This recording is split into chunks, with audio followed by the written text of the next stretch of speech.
situação do Roger depois do jogo, agora o jogo contra o Corinthians. Aliás, é bom lembrar, né, que o São Paulo tem o Corinthians, depois é a decisão da Copa do Brasil. Na terça-feira. Que é um jogo, é terça? Desculpa, não, quarta-feira. Quarta, né? E no Sul, né, em Caxias contra o Juventude. Vai enfrentar o Caxias, o Juventude lá em Caxias com apenas uma vantagem mínima, né? Vai passar.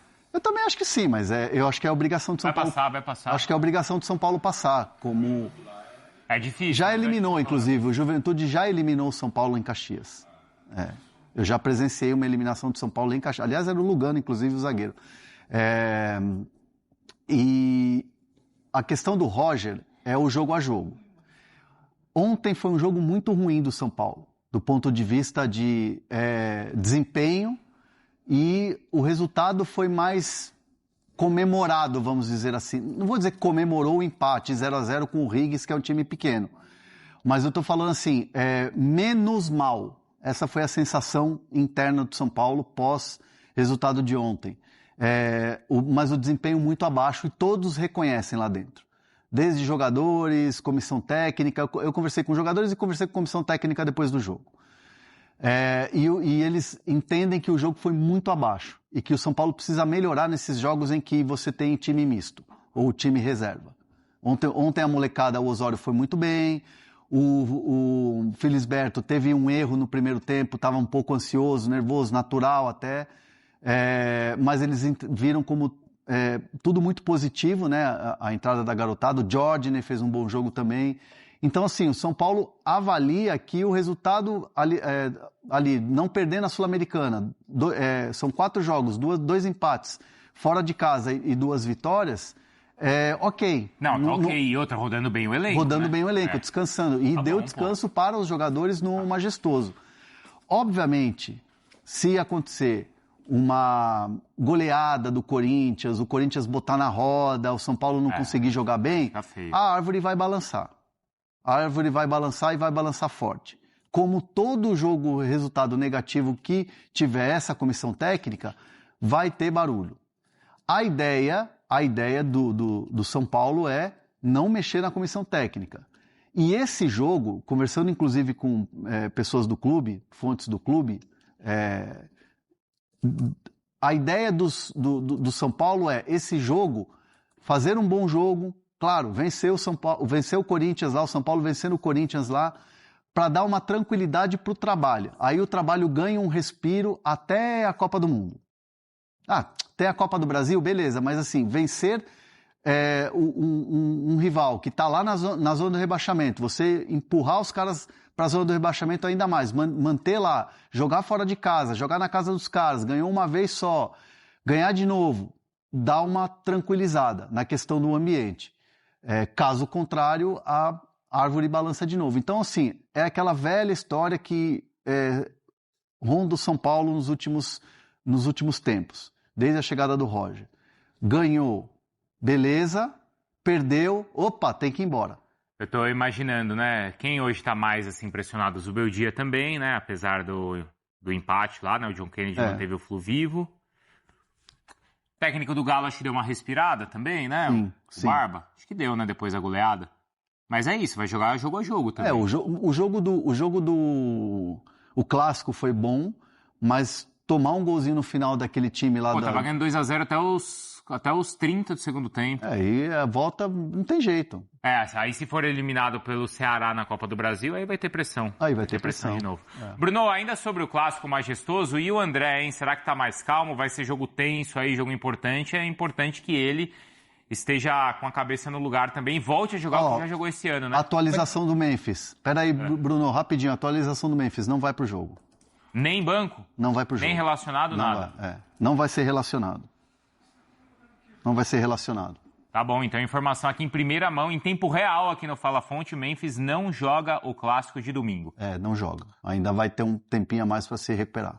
Boa. Tá lá, fez o treino, mas tá na transição. Ainda transição. Não será relacionado. Aquilo que a gente imaginava, o jogo de hoje é o Faz treino. um corte limpo aí, Hernan. Faz um corte limpo aí, Hernan, para as redes. Qual?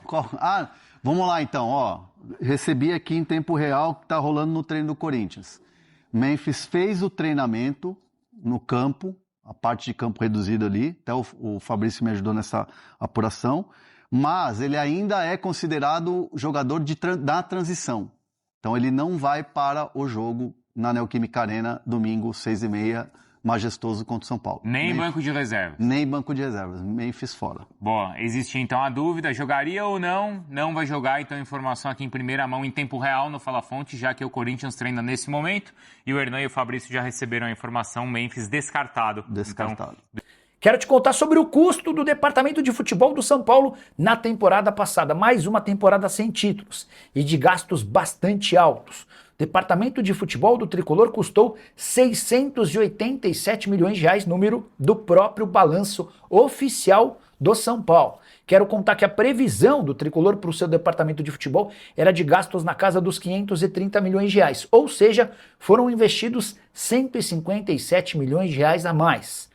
Lembro muito bem de várias discussões que aconteceram no São Paulo na temporada passada, com o Márcio Carlomagno na condição de CEO, entendendo que Carlos Belmonte gastava muito mais do que poderia, e agora os números são definitivos, 157 milhões de reais a mais.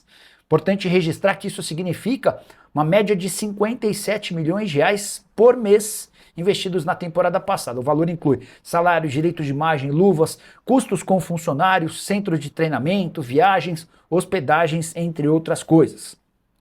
E ainda assim, apesar desse gasto bastante alto, o Tricolor fechou a temporada de 2025 com um superávit de 149 milhões de reais no futebol. Ou seja, ainda que tenha gastado 687 milhões, o departamento de futebol foi capaz de render tanto que garantiu 150 milhões a mais.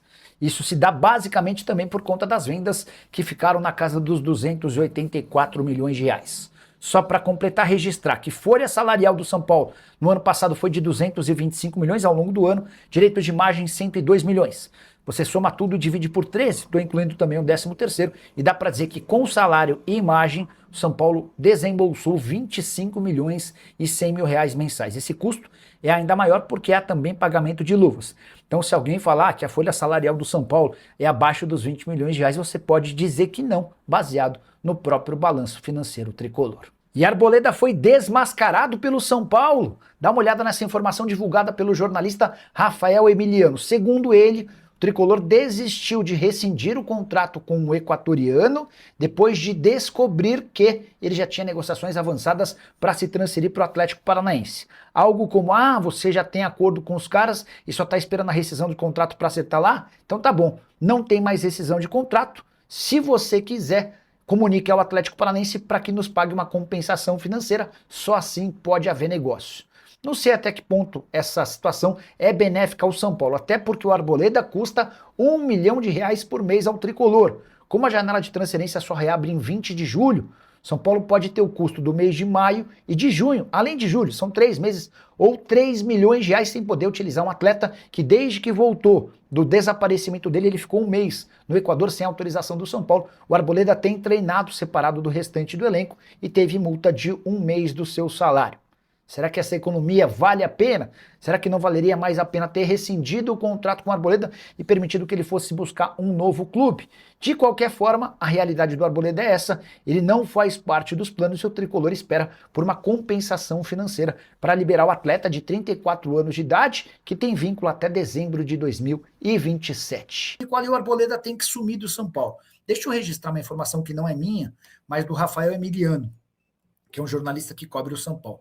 O Rafael afirma que o São Paulo desistiu de rescindir o contrato com o Arboleda depois de descobrir que o Arboleda tinha um acordo fechado com o Atlético Paranaense. O São Paulo pensou, bom, então quer dizer que o cara ficou um mês ausente, vai voltar, eu vou rescindir o contrato com o cara, e aí logo depois ele vai ser anunciado pelo Atlético, nada disso. Não topo fazer esse negócio. Se o Atlético quiser, o Atlético que me procure e pague uma compensação financeira. Há só um pequeno grande problema por trás dessa história. Digamos que, de fato, o Arboleda e Atlético Paranaense tinham um acordo e só estavam esperando a rescisão do contrato. Para o Atlético Paranaense não é vantagem fechar com o Arboleda agora, tendo de pagar uma compensação ao São Paulo. O Atlético só vai poder utilizar o Arboleda em 20 de julho, quando a janela reabre por aqui.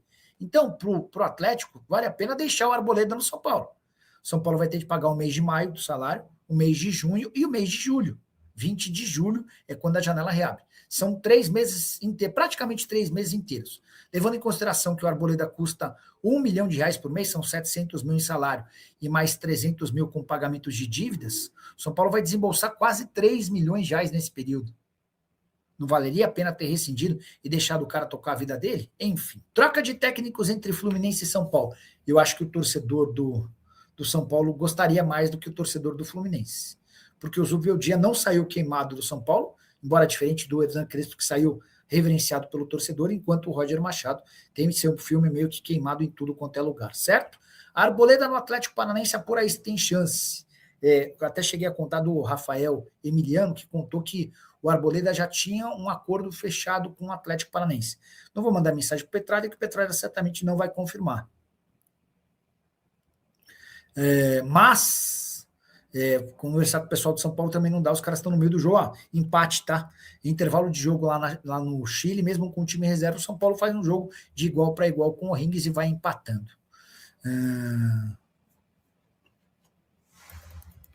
Quais posições o São Paulo procura para reforçar o time? William, prioridades, ou prioridade, atacante de lado de campo, tá? O entendimento de que já havia necessidade dessa função no elenco, aí o Arthur foi contratado, mas o Lucas se machucou, e o Lucas só volta a jogar na próxima temporada. A gente não sabe se vai jogar no São Paulo, até porque o contrato dele, vocês sabem, se encerra em 31 de dezembro. Então o São Paulo busca atacante de lado de campo, tá? Essa é hoje a prioridade. Muita gente fala em centroavante, mas o São Paulo tem o Caleri, o André Silva e o Rian Francisco. O São Paulo não tem a intenção de fechar com o centroavante. E está aberto a outras possibilidades também. Saída do Arboleda. Essa é líquida e certa. O São Paulo está atento ao mercado de zagueiro. Pintar uma boa oportunidade, mas sempre levando em consideração não gastar dinheiro, tá? Não gastar dinheiro é a prioridade. Cebolinha. Um velho sonho. O Rui Costa adora o Cebolinha. Mas fica difícil imaginar que o São Paulo consiga contratar o Cebolinha sem grana. A única possibilidade, talvez, fosse envolver o Marcos Antônio na parada. O Flamengo quer muito o Marcos Antônio, beleza. Vende o Marcos Antônio, pega dinheiro e pega também o Cebolinha. Que mais?